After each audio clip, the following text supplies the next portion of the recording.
this is the wrong wheel. We'll see. Ready? Alright, that's good on that. This one won't last long, so we may have to cut after you pull the wheel off. Okay. Sounds good. Holy shit, you got the ISO up to 2500, guy.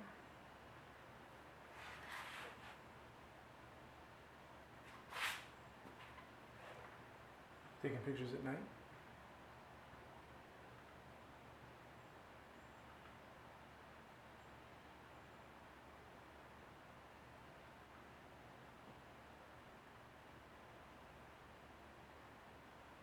Alright, Chief. All right. Welcome to Apex Garage. Today we're going to show you how to install a set of Gen 3 overlays. And the first thing we're going to do is remove this rear wheel and get this Gen 2 overlay off.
So now that we have the wheel off, and even though, no, that's not true. It uses a different bracket.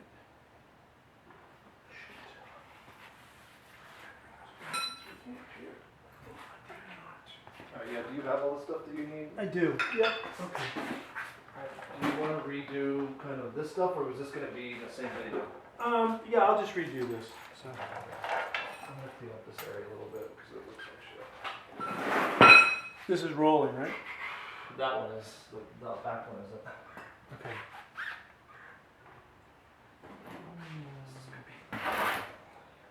Single ring. Right? Is this okay? No. A dirty rag. Yep.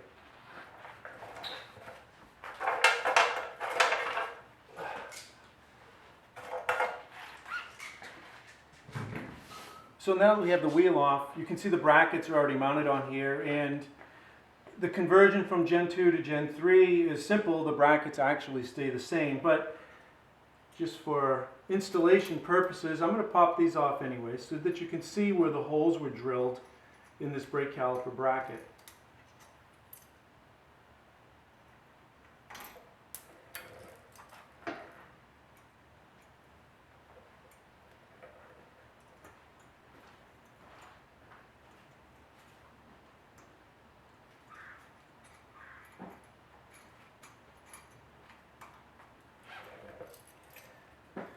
And if you're very observant, you're going to notice there's also two holes down here. Now this car was originally used as a guinea pig and a prototype for many of Apex's products. This was the hole that was used originally for the Gen 1 series. Then when we switched from direct mount to a bracketed mount, we went to, we moved the holes up into here. There's a lot more meat up here.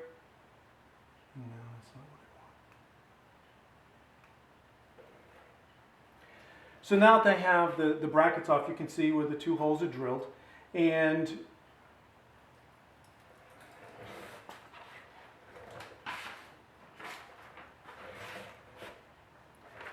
so now that the rear wheel is off and I've taken the brackets off,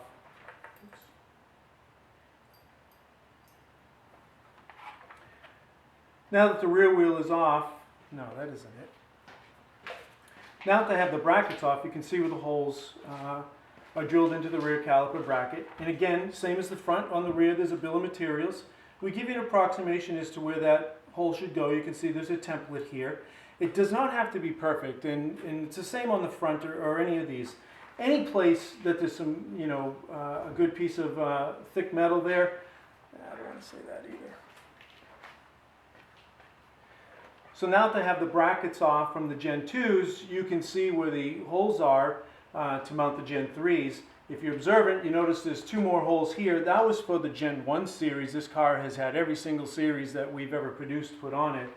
So we're just going to continue to use these Gen 2 holes, which is also the Gen 3 hole. And like I said before, the bracket is the same bracket for the Gen 3 as the Gen 2. And you'll see that on the assembly drawing. Again, same as the front. You've got a bill of materials over here, and you've got all the parts and what order they go in. We're just going to go through the same process to assemble this. So I'm just simply going to put the same brackets right back on. And if I didn't have brackets and I was just starting out, of course, I'd pull out my my bag of parts here that have R on them for everything that's for the rear mount.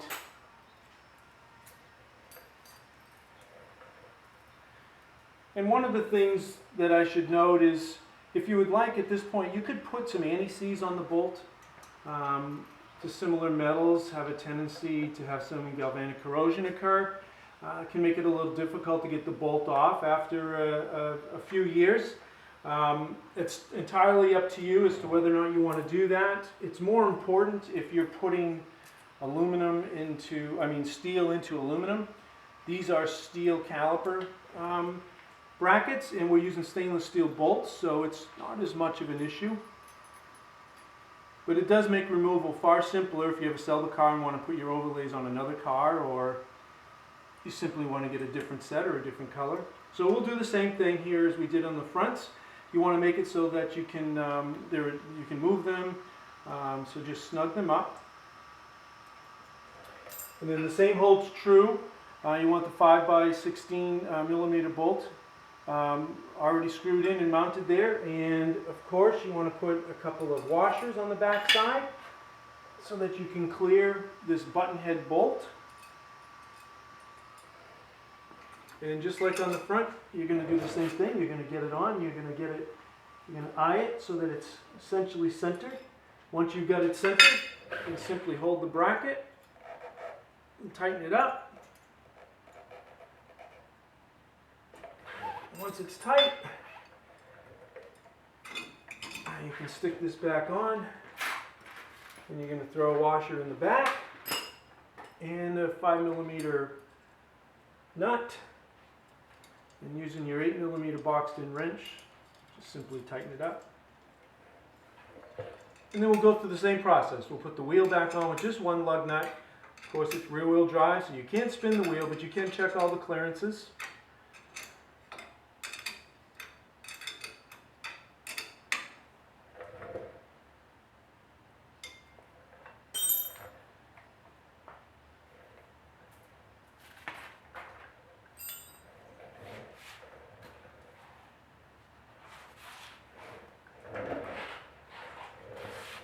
Okay, now that I have both bolts tightened up and everything in place, we're going to put the wheel back on. We're going to use just one lug nut as before, and again, it's just to check for the clearance.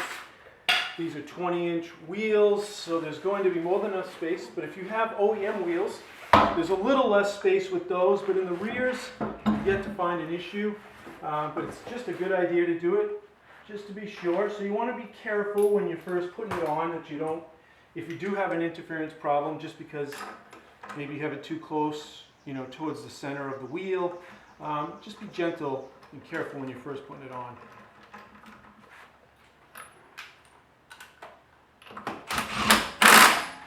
So there we go. I've got one in, so obviously there's plenty of room here because, like I said, this is such a large wheel.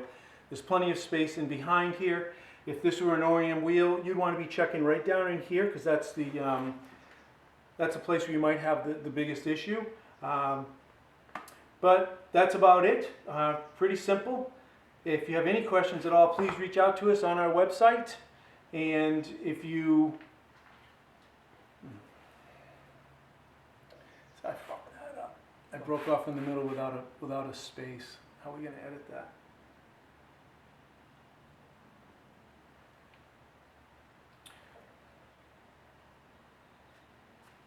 So that's it from Apex Garage. If you have any questions whatsoever, please reach out to us. Our contact information is on our website, www.apexoverlay.com. You can contact either myself, Brian, or Isaac, and we'll be... Nah, I don't want to do that. I'll hurt Ian's feelings.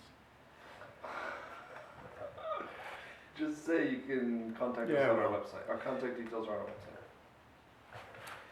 So that's about it from Apex Garage. If you have any questions whatsoever, please reach out to us on our website at apexoverlay.com. Thank you. What about Instagram and Facebook? What about it? Tell them to reach out to you there. They can. So our contact information, should I just mention it? Yeah, I mean I think your Instagram. Right. You really need to start putting some more into your Instagram and Facebook, and we can put links in there. Right. So that's it from Apex Garage. If you have any questions whatsoever, please reach out to us. We on our website, there's contact information. That's it from Apex Garage. Please reach out to us if you have any questions or concerns whatsoever. Not concerns. Find us on Facebook and Instagram. Right. Find us. That's the word I'm looking for. So that's it from Apex Garage. Thanks for tuning in.